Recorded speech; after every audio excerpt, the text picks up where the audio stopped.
Hey y'all, before I begin today's video, I gotta tell you that you may not like what you hear. You might even call a bull and turn it off. This video falls into that category of what I've believed my whole life is crap. And I realized that because when I started studying how much impact that I actually have on my family health history and what's gonna happen with me and my children and my children's children, I was blown away. So, as you know, I'm somebody who wants to educate folks to become more informed consumers of healthcare. I want people to understand that the choices that we make every single day might be impacting their health, that how we pass away when we finally do may not be a roll of the dice. It may not be, oh, I just had bad luck, I've got type 2 diabetes, or oh, I may have bad luck, I've got cancer, or I may have bad luck, I've got a heart disease. It's part of our family history, and there's a pattern there that is not necessarily tied to genetics. So that's what this video is about. I believe that you have a choice to make, that you have a difference to make in your family's health history and the trajectory that you're taking, and that's something that I kind of wanted for you guys today. So that's what this video is about. I'm not being insensitive at all. I want you to understand that I have had people that I love get diagnosed with some of the diseases we talk about today. I've had people I love pass away from them. And I think that's why it's that much more important to me, to be honest with you, because I know that many of those could have been prevented. And so once I realized that and I started making some difficult changes in my own life, it became more important to me than ever to just let other people know that you might have a choice in how the rest of your life works out, health-wise at least. So I hope you take a listen. I hope you listen to all of it and enjoy it. Chances are good that you and I are going to die of a chronic disease, especially if your parents or your grandparents did. According to the CDC, 7 of the top 10 causes of death for Americans for the past several years, if not decades, has been chronic diseases. First, let's take a look at the top 10 just from 2019. Heart disease, cancer, accidental or unintentional injuries, which includes like medical issues and pharmaceutical accidents, chronic respiratory disease, stroke, dementia, which includes Alzheimer's, diabetes, kidney disease, flu and pneumonia, and suicide. Like I said, 7 of those are considered chronic diseases. Heart disease, cancer, respiratory disease, stroke, dementia, Alzheimer's, diabetes, and kidney disease. Those 7 diseases alone comprised 62% of all 2.9 million deaths in 2019. Even when you look at 2020 and 21, with all the losses experienced from COVID, most of the chronic diseases stayed in that same order on the list. The big difference is that COVID stepped up into 3rd place with 350,000 deaths in 20 and 418,000 deaths in 21. We're still way behind the 700,000 deaths from heart disease and the 600,000 from cancer for both years. Interestingly, the other 2 changes that occurred in 20 and 21 is suicide and the flu pneumonia numbers dropped out of the top 10, but chronic liver disease jumped up into the number 9 spot for both of those years. So COVID and liver disease, which includes cirrhosis as well as non-alcoholic fatty liver disease, were added, and flu and suicide dropped off the list. By the way, you can check all these numbers if you want at the CDC website, and I'm sure sometime in the next year or so we'll be able to get the numbers for this last year. So I mentioned that you are likely to die from one of those things on that top 10 list. First, let's chat for just a minute about the 7 chronic diseases. Our nation spends $3.7 trillion, that is trillion with a T, annually on healthcare. At least that was as of 2019. I'm sure that number's gone up significantly since then. Did you know that of the $3.8 trillion spent, 90% of it was for those people with the 7 chronic conditions we just discussed? That's $3.420 billion spent every year by Medicare, Medicaid, private insurance, and your pocketbooks, all on chronic diseases that are very likely going to be treated until they finally kill you. You know, this list is not much different from the previous 10 years. So as we get into your personal risk of dying of one of these chronic diseases, let me remind you that that list includes heart disease, cancer, chronic respiratory disease, stroke, dementia, kidney disease, and now we can even add liver disease. Now, when I looked at that list initially, I saw some things that tend to run in my family. Makes sense, right? If 6 out of 10 of us, 62%, will die of one of these diseases, at least one is likely to run in your family. What do you see in your family history? In mine, it was cancers on my dad's side, and then heart and respiratory diseases on my mom's side. When my dad was diagnosed with prostate cancer, he was the 4th of 6 siblings diagnosed with some form of cancer, and his father also passed away from lung cancer.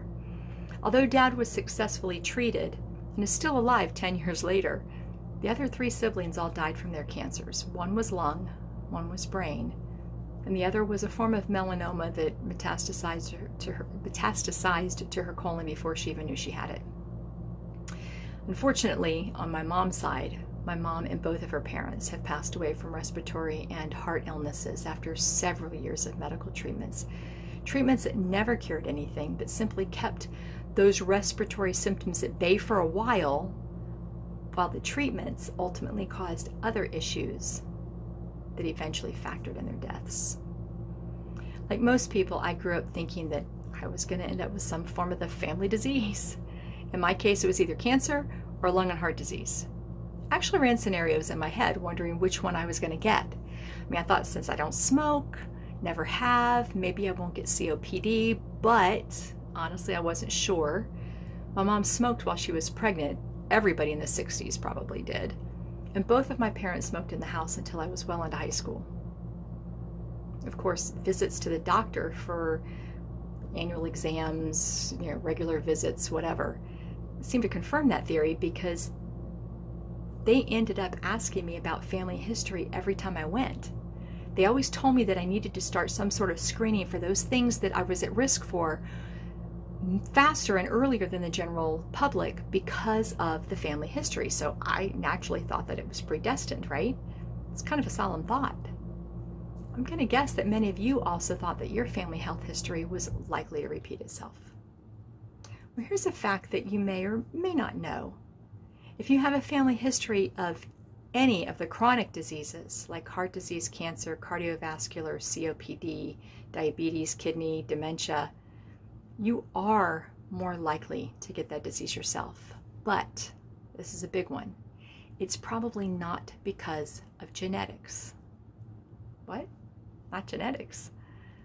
The numbers for each disease is a little different, but overall, between 80 and 95% of the diseases that I've mentioned in this video are all tied directly back to diet and lifestyle and not genetics. Even the CDC agrees. They say that the primary cause of chronic diseases are tobacco use, poor nutrition, lack of physical activity, and excessive alcohol use. All diet and lifestyle factors, every one of them. So what do we do with the fact that about 20 million people died in 2021 of chronic diseases that were preventable, were not genetic? And that number does not include anybody with COVID, y'all. I'm talking about 6 in 10 adults have a chronic disease. 4 in 10 have more than one. Let that sink in for just a minute.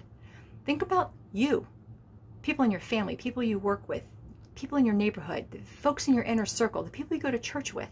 The vast majority of these illnesses are due to diet and lifestyle choices that we are making every single day of our lives.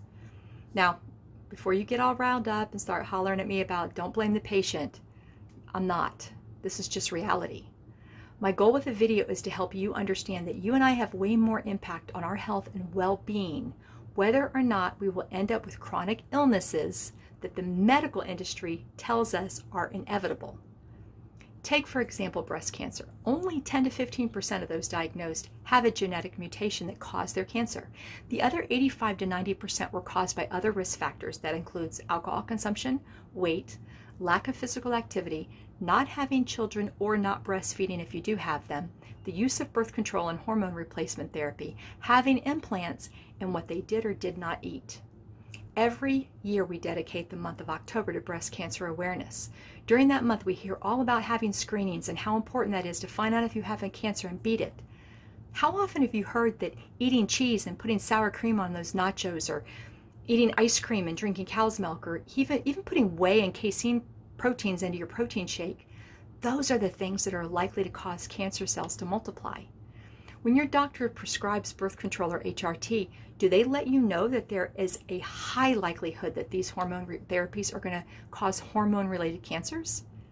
Have you been an informed consumer so far?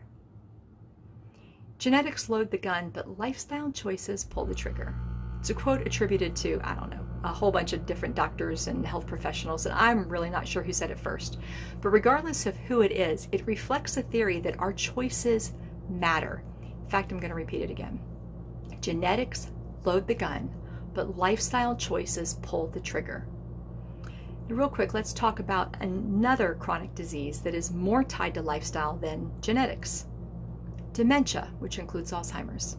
Quote, more than 90% of Alzheimer's disease cases are not purely driven by genes and can profoundly be influenced by your lifestyle, end quote.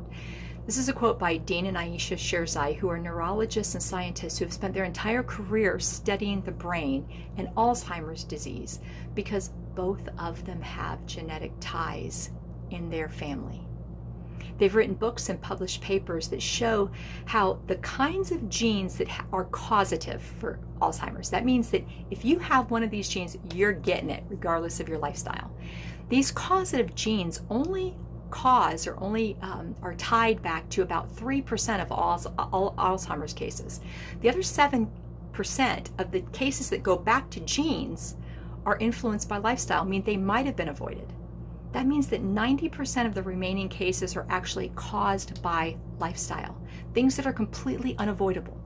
How many of you guys have people in your family who have had dementia and we've just assumed it's a roll of the dice? Wondered kind of, is there anybody else in the family that's going to get it? What's going to happen? Is it going to be me? Is it going to be my, we don't know.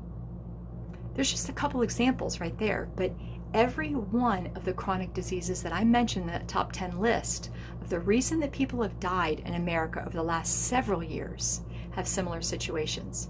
Very few genetic ties, yet so many family histories. So maybe this information has gotten your attention, right? You haven't shut me off yet. I mean, you're still here. So you might as well ask what's next. What can I do with this information? How can I assess my situation and determine what steps that I can take to impact my future health for the better instead of following my family's path? Well, if you've got a few more minutes, I'll tell you. It won't take long. Start simple. Remember that everyone's starting line is different. Take nutrition, for instance. If your idea of eating vegetables is a loaded baked potato with your steak, then your starting line might be a little different than the person who's already eating vegetables with every meal, or the one whose plate is mostly vegetables and eats almost no processed food. Now, because I started with the example of diet, you're probably wondering, oh, come on, Kelly, is diet really that big of a deal? This is where you might be apt to either tune me out or start immediately justifying your dietary choices. I really hope you'll at least give the rest of this video a listen. I mean, you've already invested this much time, right? Yes, diet does matter. The average person eats 1/2 to 1 ton of food per year. You heard me right. 1/2 to 1 ton of food a year. Now, personally, I think that the idea of food doesn't matter is a little naive, right? And I'm going to beat up on the guys for a second because that's usually who I hear it from. They're usually the ones that are resisting buying into the need to eat healthy. But they totally understand the idea behind putting only quality gas or oil or transmission fluid or brake fluid into their vehicles, right? Of course, it all matters what we're putting into our bodies. So let's talk about what you can do right now to change the trajectory of your future health. Now remember, I've said before, I'm not a medical doctor, I'm not a nutritionist. Anything that I say here should be run by your healthcare professional first. I'm an educator. But I've come across some things in my research that you might find helpful in your quest to become a more informed consumer of healthcare. That being said, here are some ideas for you to consider. First, we're going to go back to diet. Add more plant foods to your diet. And I don't mean plant-based protein shakes or processed granola bars. I mean whole foods. So potatoes and sweet potatoes and beans, grains, leafy greens, seasonal vegetables, fruits. Remember, start where you are, okay? We're going to make this simple. If you don't currently eat any of these, then start by adding 1, maybe 2 a day. If you're already eating whole foods, then eat a wider variety or reduce the amount of processed foods or animal-based foods that you're eating. Ultimately, you want to work toward the diet of the blue zones.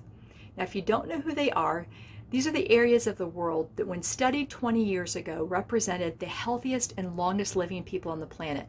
They eat almost no processed food. They only ate animal-based foods once, maybe twice a week. They really are a testament to the importance of diet, and here's why. In the last 20 years, 4 of those areas have kind of been infiltrated by the Western diet. The younger generations have become sicker and started getting chronic diseases that their elders weren't getting.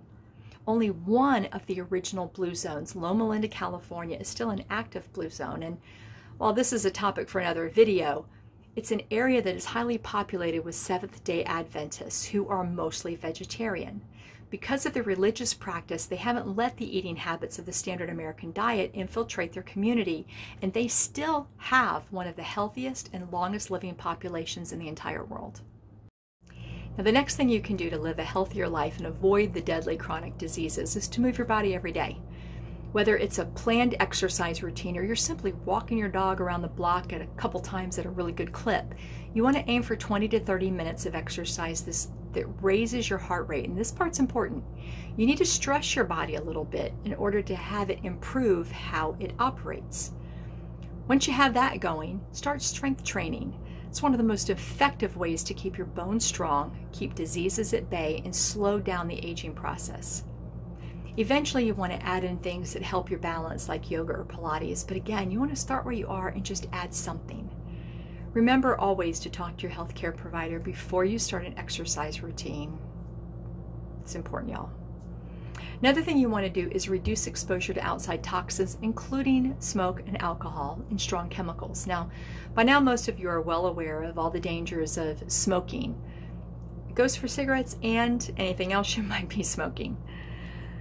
The widespread acceptance and now legalization of medical marijuana has a lot of people under the misconception that it's not bad for you. And now, this is a topic for another conversation, another video, but if you're smoking your pot, medicinally or recreationally, you're still putting smoke in your and toxins into your lungs, and all of the dangers that are attributed to cigarettes are just as relevant here. Now, alcohol has been so much part of our regular society that people now make a big deal out of participating in Dry January every year. But the reality is you can have a drink or two. A drink or two is going to be fine on occasion. It probably won't harm you. But if you're having 2 beers a day or a cocktail every single day, you are increasing your risk of cancer. The more you drink, the higher the cancer risk. For women, for example, your risk of breast cancer increases by 33% with only 1 to 2 drinks a day. Another thing you can work on now is getting more sleep. 8 hours a day just isn't a cute saying. Your body needs time to slough off those damaged cells and regenerate new ones. For empty nesters like me, it's a lot easier than new parents like my children who have a baby that are waking them every few hours, but get as much as you can, as much as your personal circumstances will allow. If you're staying up to binge watch Netflix or play video games, you're struggling through the next day on 4 hours of sleep, those are the kind of things that are going to hurt you, and those are the kind of things you can change. You need to prioritize your health and get adequate sleep. Now, spending time outside is also something you can do. It makes a huge difference in your health. 10 to 20 minutes a day of sunlight exposure without sunscreen helps your body create vitamin D, which is an indicator of improved health. I actually just finished another video specifically talking about this subject. So if you want to listen, get all the details there. Sunlight's been a natural part of our healing process for centuries, but in the past few decades, it's been villainized to be something to avoid. Now, you certainly don't want to burn your skin at all, but 15 minutes a day is safe.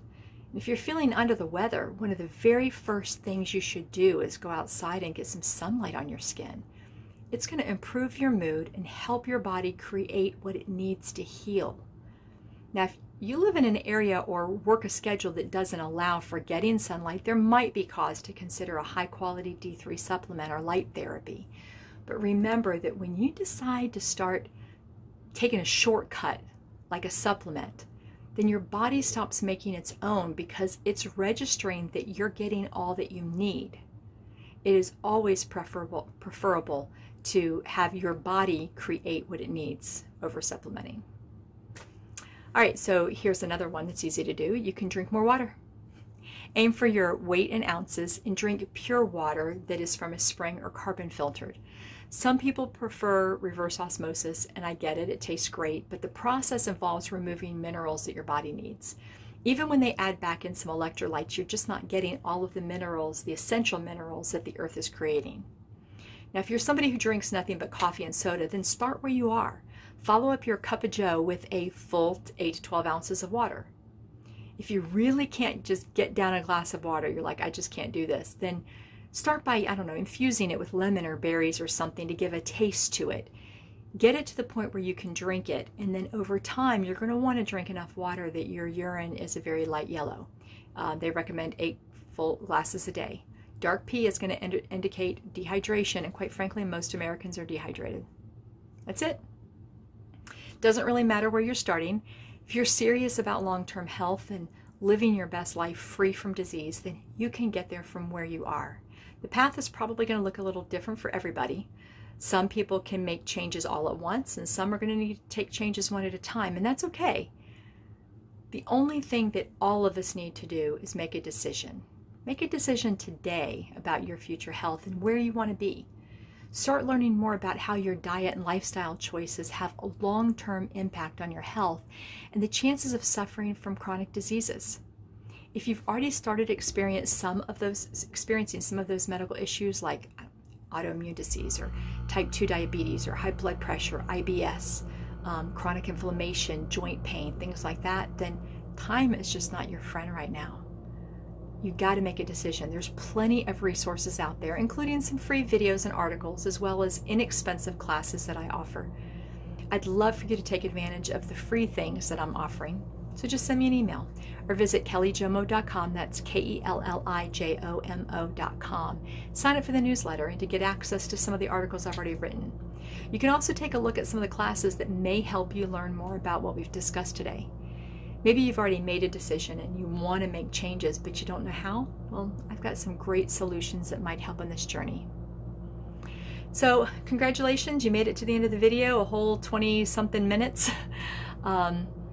Even if I made you mad, you stuck around, and I appreciate that. So here's to you living longer, staying healthy. Be well.